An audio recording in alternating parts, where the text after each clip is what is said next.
Добрый день, дорогие друзья! Меня зовут Таня Семки, я руководитель школы Smart Russian. И прямо сейчас мы находимся в цитадели РКИ в Государственном университете Санкт-Петербурга. 24 года назад здесь был создан Центр языкового тестирования специально для разработки и проведения самого важного официального международного экзамена по русскому языку для иностранцев – ТРКИ. И сейчас мы разговариваем с Дмитрием Птюшкиным, директором этого центра, и он нам сегодня расскажет все, что вам нужно знать о ТРКИ. Добрый день. Добрый день. Дмитрий, спасибо, что вы согласились с нами сегодня поговорить. Мы готовили эту встречу очень долго, целый год. Это для нас очень важная встреча, и мы постараемся сегодня рассказать все для того, чтобы люди понимали, что такое ТРКИ, для чего и кому нужно сдавать этот экзамен, и какие сложности, какие приятные моменты сейчас есть во всей этой процедуре. Да? Будем подробно говорить о процедуре. Да. Дмитрий, расскажите, пожалуйста, для начала, для чего и кому нужно сдавать этот экзамен? Этот экзамен нужно сдавать практически любому иностранцу, который изучает русский язык. Для чего? Есть несколько причин. Вообще надо сказать, что не так давно мы провели целое исследование на эту тему, которое назвали «Индекс влияния системы ТРКИ». И поговорили с несколькими тысячами иностранцев о том, почему они прошли тестирование. И выяснилось, что половине из них оно нужно для целей, связанных с образованием. То есть это поступление в вузы, это зачет экзаменов, это стажировки, академические обмены и тому подобное. Также значительной части экзамен нужен для того, чтобы устроиться на работу или получить значительную прибавку или бонус при трудоустройстве. Потому что мы знаем, что рынок вакансий и до пандемии был очень жестким, а сейчас тебе нужны всегда дополнительные какие-то атрибуты, чтобы показать работодателю, что действительно тот человек, который нужен. В этом смысле сертификат ТРКИ помогает. Кроме того, очень важная цель – это, и, наверное, самое важное, это мотивация. Почему? Потому что одно дело, ты занимаешься языком в школе, с преподавателем в университете, неважно где. И да, ты проходишь контрольные испытания, да, ты можешь написать диплом, но ты должен иметь возможность проверить свои знания у независимой организации, международного эксперта.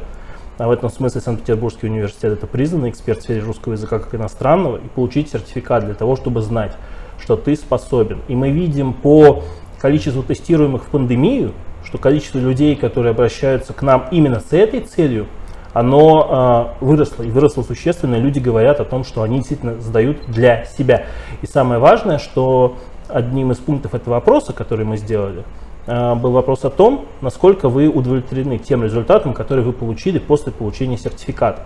И 87% людей ответили, что они удовлетворены и получили то, что хотели. Мы полагаем, да, что это такой самый хороший показатель того, что система действительно работает хорошо и интересно. А кроме того, еще есть один момент, который связан с системой тестирования, но не связан непосредственно с ребятами, кто учит язык. Для целого ряда людей проведение ТРКИ – это своего рода такая работа в формате хобби приятного, потому что вы знаете, что Санкт-Петербургский университет сотрудничает с 100 центрами в 37 странах, и везде на местах это люди. Это люди, которые, для кого-то из них это бизнес, для кого-то из них это такое увлечение, подвижничество, я бы даже сказал. А в целом это такое действительно работа в режиме хобби, когда им нравится, когда они занимаются, и когда это дает определенный результат, и они его видят. И это тоже мотивация. То есть таким образом государственная система тестирования, она мотивирует и иностранцев, изучающих русский язык, и тех, кто русским языком занимается. То есть мотивация со всех сторон. Вы молодцы. Спасибо большое. И скажите, пожалуйста, для каких целей нужен, вот это очень частый вопрос, на самом деле, сейчас многие его узнают, это вопрос, для каких целей, какого уровня достаточно, какой минимальный уровень нужен, например, для того, чтобы тебя приняли в университет в России? Если мы говорим об опыте, допустим, Санкт-Петербургского университета, у нас сертификат ТРКИ дает существенное количество баллов при поступлении. В СПбГУ иностранцы поступают по конкурсу портфолио, когда они подают целый комплект документов, которые отлично их характеризуют, что они могут учиться, в том числе на русском языке. Для поступления в бакалавриат необходим сертификат на уровне B1. для поступления в магистратуру хорошо иметь сертификат на уровень B2. Для, скажем так, аспирантуры, ну, это очень классные примеры, конечно, когда у ребят есть сертификат C1, который получить довольно трудно, и те, кто его имеют, разговаривают примерно как мы с вами, а может быть даже немножко лучше. Скорее всего, лучше. Да, я думаю, что так.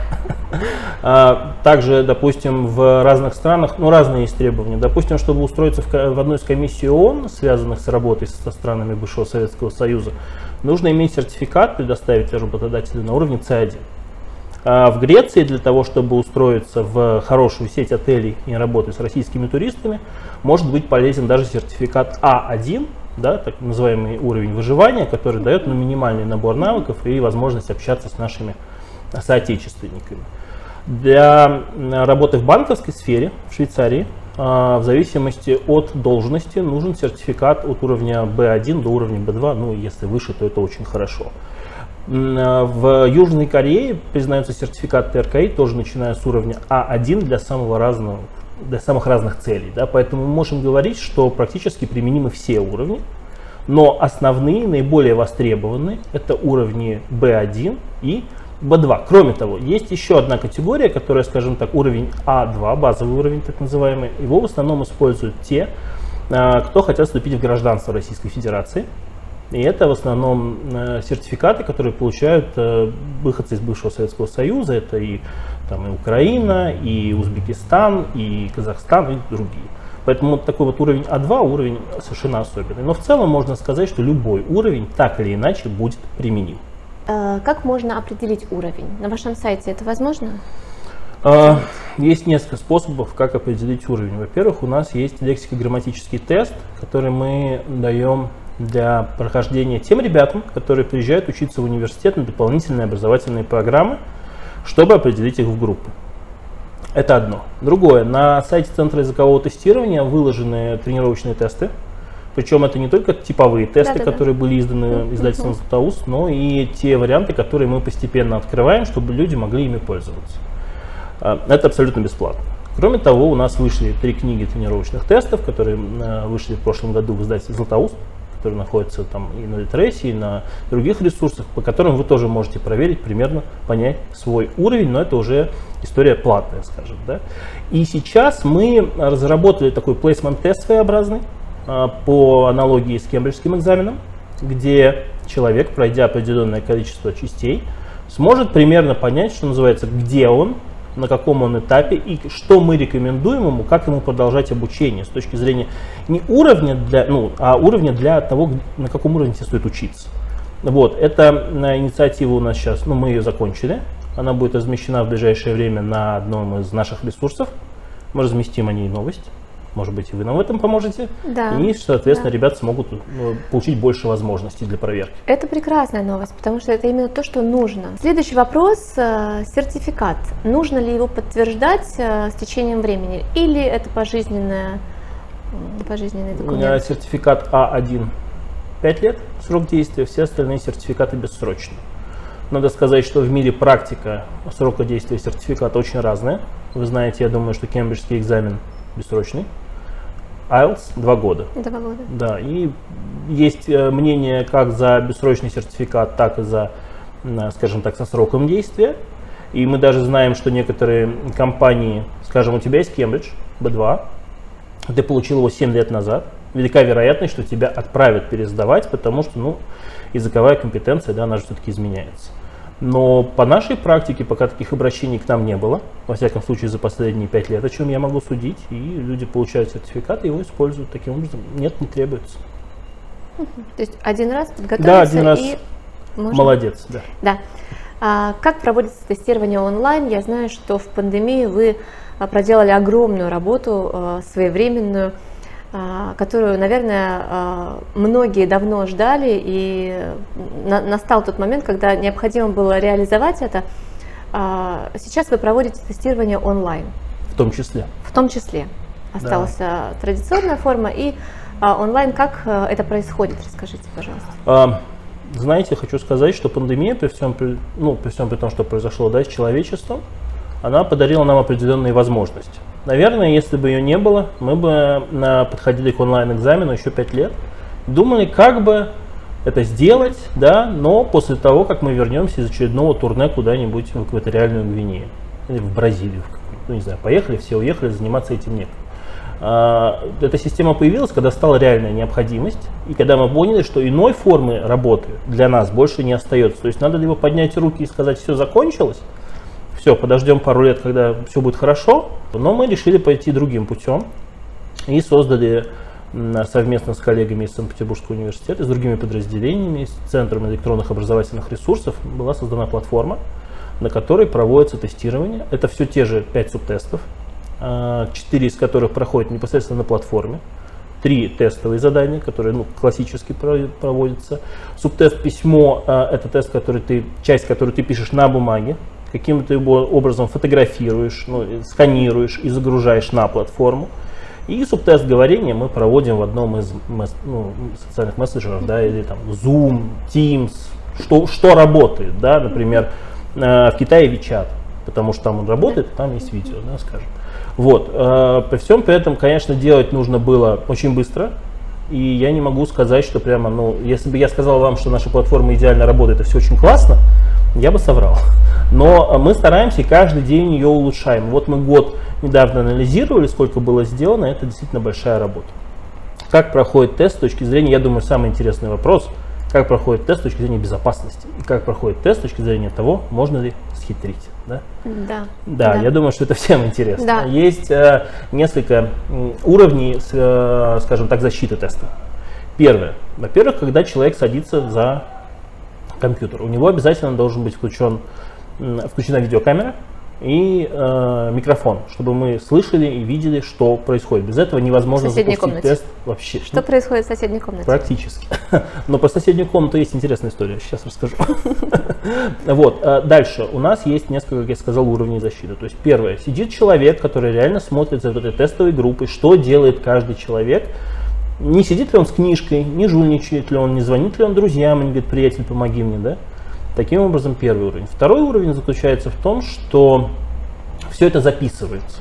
И мы даже в случае спорных каких-то моментов, еще чего-то, мы можем поднять видео и посмотреть. Причем многие люди не верят, что видео пишется, и ведут себя не очень хорошо, а потом после теста начинают задавать нам вопросы, как же так, я не сдал. Но получая коротенький отрывок с видео, как человек ведет себя плохо, у него сразу же вопросы заканчиваются.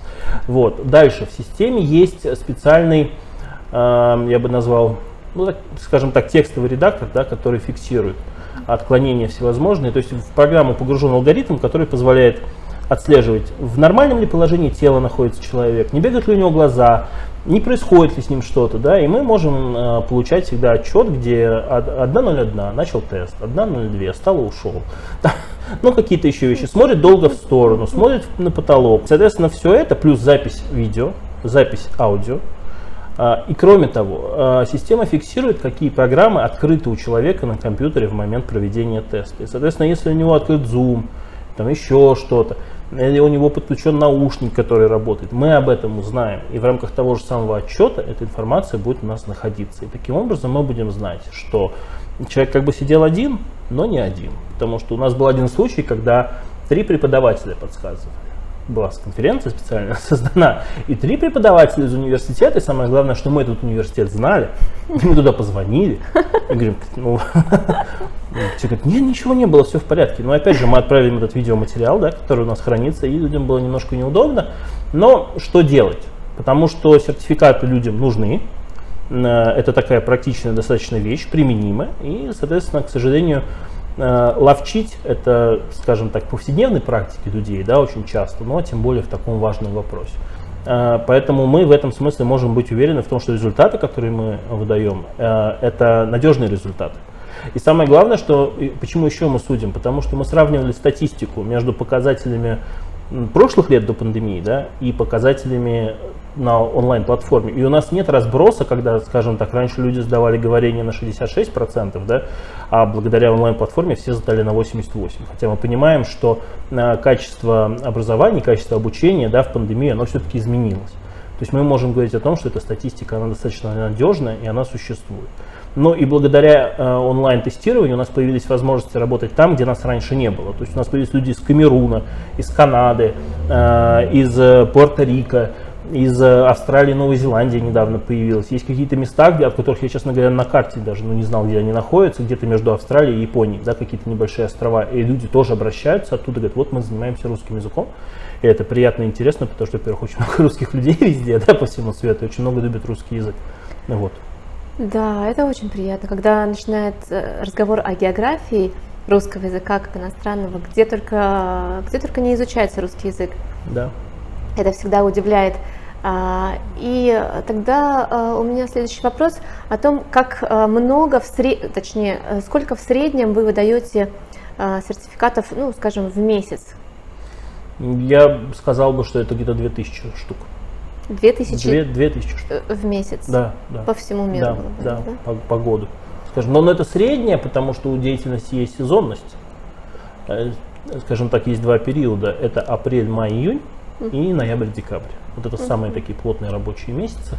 Но вот когда раньше, до пандемии, коллеги в самолетах жили практически, ехали куда-то, там в Китай на месяц уезжали, еще что-то, в Бразилию на 2 недели у нас был такой трип традиционный. Вот. А сейчас это... И раньше самое главное, что они жаловались и говорили мне, мои коллеги-тестеры, что как тяжело ездить. Да, как трудно, да, как, боже, это Австралия, это Чехия, Сербия, как надоело, да. А сейчас они сидят дома и говорят, вот, Дмитрий Викторович, конечно, в Австралию в какую-нибудь бы съездить, или в Екатеринбург, хотя бы, пожалуйста, отпустите. Не надо было жаловаться. Недавно нам задали вопрос, одна девушка в нашей школе, она из Турции, и она прислала какие-то очень большие цифры. Стоимость экзамена может варьироваться от страны к стране, и в разных центрах это разные цены. Конечно, да? Конечно.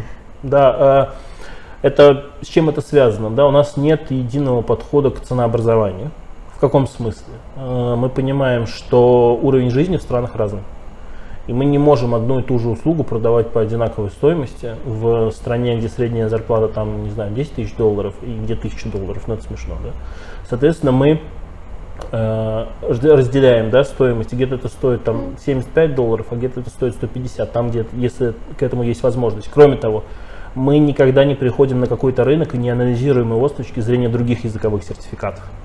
Если мы приходим, мы смотрим, сколько стоит Кембридж, IELTS, Гёте-институт, другие, да, Топик, там, GLPT, сколько это стоит, чтобы наш экзамен никогда не был дороже, да, и плюс у вас, скажем, применимость сертификата по английскому языку, она выше, чем применимость сертификата по русскому, и мы не можем просто, говорить человеку, да, это хороший сертификат, правда, ты не так хорошо его применишь, но заплати побольше. Это неправильно, да.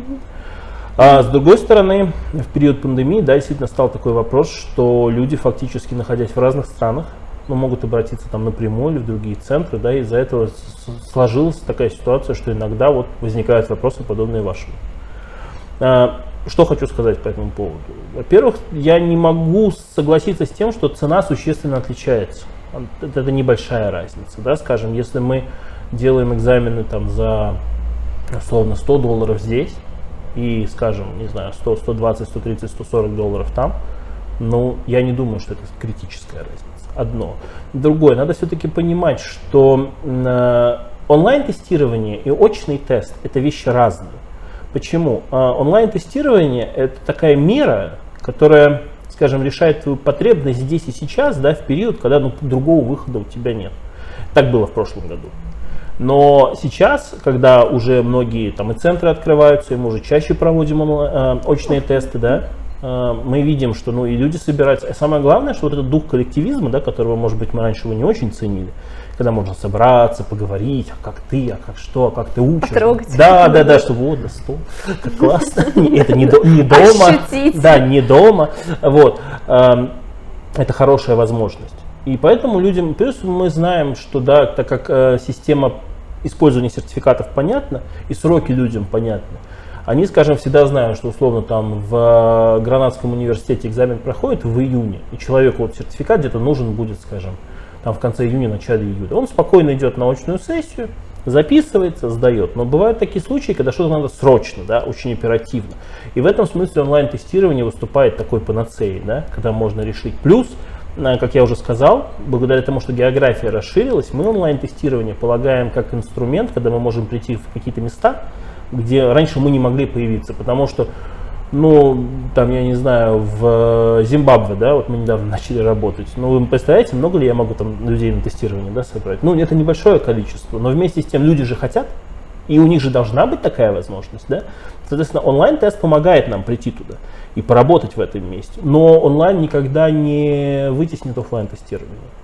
И никогда не будет такого, что мы полностью откажемся, да, от офлайн-тестов. Мы очень ценим работу с партнерами в регионах, на местах, да, и во многом наш успех, если можно, да, говорить об успехе нашей деятельности, он сложился благодаря тому, что люди, ладно, мы перестроились, да, когда было онлайн-тестирование, когда оно появилось.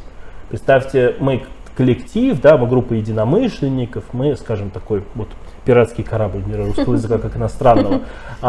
Представьте, что там 1-2 человека на месте, да, которые этим занимаются, как тяжело было перестроиться им, чтобы как-то учеников организовать, объяснить, все прочее. Но они вместе с нами эту работу проделали. Поэтому мы в этом смысле их очень ценим. И я думаю, что онлайн-тест это такая дополнительная, да, в будущем мера, которая будет существовать именно для каких-то срочных целей. Но в целом мы будем стараться, чтобы система очных тестов продолжала существовать. Никакого перекоса в стоимости не было, но при всем при этом мы будем ориентироваться всегда на то, чтобы люди имели возможности, да, именно сдавать тест. Потому что наша задача в том, чтобы все больше и больше людей сдавали тест. И мне бы хотелось, знаете, чтобы там не знаю, у Эйфелевой башни стояли люди с сертификатами и фотографировались, там еще где-то в каких-то местах. Чтобы это было прикольное, такое интересное, потому что сертификация как мотивирующий фактор, это именно такое прикольное действие, которое помогает тебе поверить в себя и в свои силы. Ну это же здорово, и для этого нужно искать формы и условия. Сколько стоит сдать экзамен ТРКИ онлайн сейчас? Ну, в зависимости от колебаний, ну, в районе 7 тысяч рублей. Что будет, если человек подготовился, не халтурил, не хитрил, но не сдал? По формальному основанию или с точки зрения, по формальному основанию он получит справку со своими результатами, где будет зафиксировано, что он, к сожалению, прошел неудовлетворительно. В государственной системе тестирования нет такого, когда он получает сертификат на уровень ниже. Вот. А с точки зрения, скажем, роста, это просто такая, да, возможность понять, что ты, может быть, где-то немножко не доработал, увидеть какие-то свои сильные и слабые стороны, чуть-чуть еще потрудиться, доделать и сдать. Тем более, что в отличие от многих систем тестирования по другим языкам, у нас периодичности нет. У нас нет такого, что 3 месяца проводим, 3 не проводим. Ты в любое время тот же онлайн-тест сдай. Ты понимаешь, что тебе надо. Может быть, у нас бывают такие случаи. Есть люди, которые, скажем, чуть-чуть не добирают, да, в каком-то аспекте. Готовятся там 2-3 недели, возвращаются, сдают. Никаких проблем в этом смысле нет. То есть, в общем, если ты на этой неделе не сдал, переволновался, то ты можешь на следующей неделе сдать. Да. И какой процент нужно сейчас набрать? 66, но при всем при этом один может быть 60. Один может. Тест, да, 1,60. Любой. Абсолютно. И это не накопительная вещь. То есть, если ты везде набрал 100, а в одном набрал 0, то не получится пересчитать каким-то образом и сложить. То есть 60 и 66 и выше, и окей, сертификат. То есть, скажем так, есть возможность ошибиться. А есть ли у вас специальные курсы для подготовки к экзамену? У нас есть консультации для подготовки. Есть как очные, так и групповые. Есть одна консультация, где ты хочешь что-то спросить, да, где ты можешь, допустим, смоделировать тест говорения и просто понять, да, точно так же провести фактически такую тренировку, да, и тебе в конце расскажут, да, хорошо, но обрати внимание, и какие-то пункты, да. Либо ты можешь взять 5 консультаций и какие-то прорабатывать, да, письмо пописать, посмотрите, да, расскажите, что, как. А в лексике и грамматике там мне что-то непонятно, а сколько раз будет звучать аудиофайл, а что еще. Ну, то есть максимально все вопросы разобрать и хорошо подготовиться. Да, такая возможность этого года у нас есть. А если говорить о долгосрочных, полноценных таких подготовительных курсах? Такой практики нет, но я полагаю, что она и не нужна. Потому что если мы говорим о том, что система преподавания выстроена в соответствии с общеевропейской шкалой языковых компетенций, и мы проверяем знания в соответствии с общеевропейской шкалой, то вот ты учишь русский язык, вот у тебя есть курс, вот у тебя есть учебник, Если ты идешь по нему и стараешься, ты подготовлен к прохождению тестирования. Тестирование это не что-то особенное. Это не как ЕГЭ. Да, это не отдельное. Это вот то, что должно быть по программе, то у тебя и спросят. Ничего лишнего, тем более, что у нас никогда нет цели там завалить, знаете, или как-то уж очень застрожить. Нет, абсолютно нет. Мы всегда, что называется, на стороне кандидата. И как можно получить эту консультацию? Надо написать, зайти на сайт Центра языкового тестирования, написать нам на почту, позвонить по телефону, записаться, оплатить и получить вперед.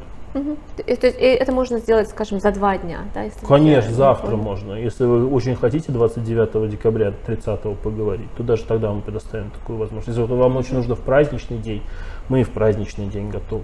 Мы только тестированием занимаемся, это наша работа, поэтому мы всегда готовы к тому, что вот вы сегодня позвоните и скажете, я хочу завтра консультацию, а послезавтра я хочу записаться на экзамен. Пожалуйста. Хорошо. Даже я вам больше того скажу, бывают случаи, когда утром человек звонит и спрашивает, есть ли еще места, мне срочно надо. Если это место есть, пожалуйста, почему нет? И что нужно сделать для тех, кто вот сейчас нас смотрит и вдохновились вашей речью и говорят себе, все, я готов, хочу завтра. Что нужно прямо сейчас сделать? Надо зайти на сайт Центра языкового тестирования, отправить простую заявку. У нас есть там и форма для регистрации, у нас есть просто с электронной почты. Просто напишите, я хочу пройти ТРКИ, уровень такой-то. Если вы не знаете уровень, мы поможем вам его определить. И, соответственно, вы сможете пройти тестирование, получить сертификат, в большинстве случаев люди его получают, и получить какие-то новые возможности для себя, для карьеры, для учебы, или какие-то классные эмоции, и, что называется, я могу, эгегей. Отлично. Прямую ссылку на сайт Центра языкового тестирования мы оставляем прямо под этим видео. Не стесняйтесь, пробуйте свои силы. И вот о тестах давайте мы поговорим. Вы уже сказали о том, что вы порадовали в прошлом году всех 3 новыми книгами, тесты ТРКИ на 100 баллов. Да. И расскажите, пожалуйста, об этих книгах.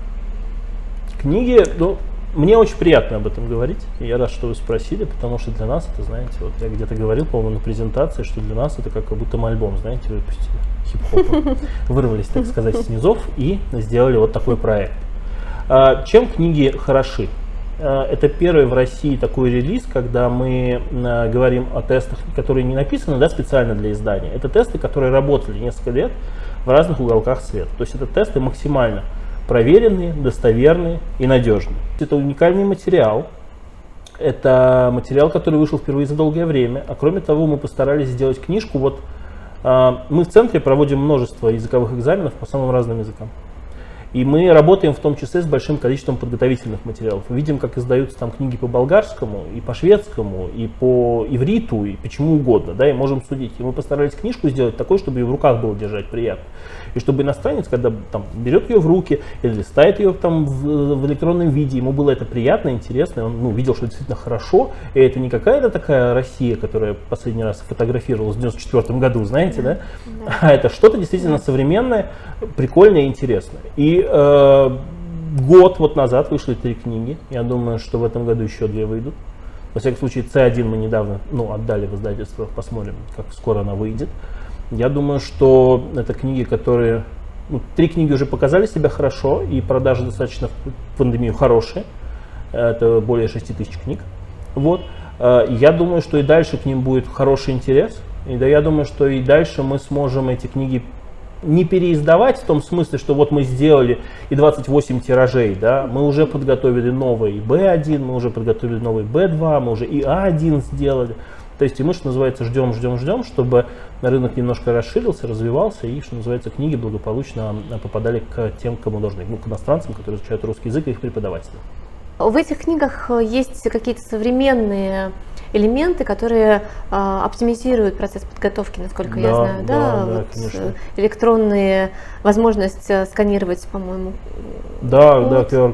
код, есть возможность прослушивать с телефона аудиофайлы, все это мы записали, если мы говорим о изучающих материалах, это то, что мы записали на студии, это хорошие, привлеченные люди. То есть можно сказать, что это на сегодняшний день самый лучший материал по подготовке к ТРКИ? Это материал, который позволяет сдать ТРКИ на 100%. Что еще вы хотите слушать? Где можно купить эти книги? Хороший вопрос. Значит, книги доступны на Литрес, в первую очередь. Пандемия, да, скажем так, логистические компании не всегда хорошо работают. На Литрес, причем на Литрес книги были несколько месяцев хитом продаж в своей категории и до сих пор ими и остаются.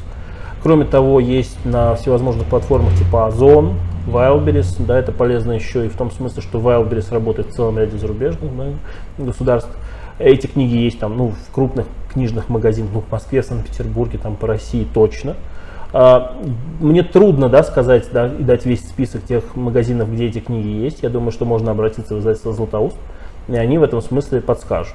Ну и плюс всегда действует заказ, вы можете из любой точки света заказать, и они к вам приедут. Ссылку на заказ этих книг мы также размещаем под видео. Дмитрий, и напоследок хочется спросить у вас, что вы советуете людям, которые идут на экзамен, у которых экзамен, скажем, завтра? Я посоветую хорошо выспаться перед экзаменом, хорошо позавтракать и не волноваться. Потому что самое страшное на самом деле – это те нервы, то волнение, которое мешает вам. Очень часто бывает так, что люди, которые действительно хорошо знают язык и которые действительно очень стараются, скажем так, погорели именно на том, что перенервничали, торопились, не учли какие-то элементарные вещи, потратили все время на черновик и не писали чистовик. Просто потому, что волновались, просто потому, что хотели как лучше. И в этом смысле я бы сказал, что лучшее враг хорошего, знаете. Поэтому я просто рекомендую не волноваться, сделать свое дело хорошо. Тем более, что если вы прилежно занимались, то никаких проблем со сдачей теста у вас быть не может. Большое вам спасибо. Большое спасибо за ваше время. Нам очень приятно побывать у вас в гостях в цитадели ТРКИ в Петербурге. Очень приятно и очень хорошо, что вы нас посетили. И мы очень радуемся, когда нашу цитадель посещает все большее количество людей. И самое главное, что я хочу вас поблагодарить за то, что вы действительно такую большую настойчивость проявили, да, потому что, скажем так, мы долго, да, пытались договориться об этой встрече, и вы с таким интересом, да, относитесь и поддерживаете. И для нас очень важно. 5 лет назад, когда я начинал эту деятельность вместе с коллегами здесь, у нас было 8 центров, у нас не было никаких онлайнов, у нас не было ничего. Да. Сейчас мы действуем в Петербургском университете, добились того, что у нас 100 центров в 37 странах, большие перспективы, и мы можем вот такие классные встречи устраивать, разговаривать, и все больше людей будут об этом узнавать. Поэтому классно, большое спасибо вам. То есть за 4 года вы в 10 раз увеличили? Да. Все такое хорошее. Спасибо большое. Спасибо большое. Спасибо. Ну давайте наконец потрогаем эти замечательные новинки. Вот, да, такие вот книги А2, город Санкт-Петербург. Подтверждаю, очень приятно дотрагиваться и, конечно же, работать. Дает сразу рабочее настроение.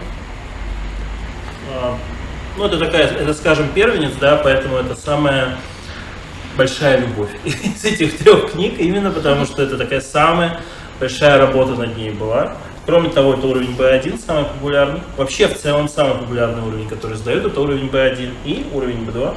Который уже, скажем так, в золотом и уже двигает себя к такому статусу знатока русского языка, с которым уже просто ты не сможешь никогда расстаться. Вот такие книги. Да, это уже не отнять. Да, это уже ни книгу не отнять, что называется, ни уровень не отнять, знаете.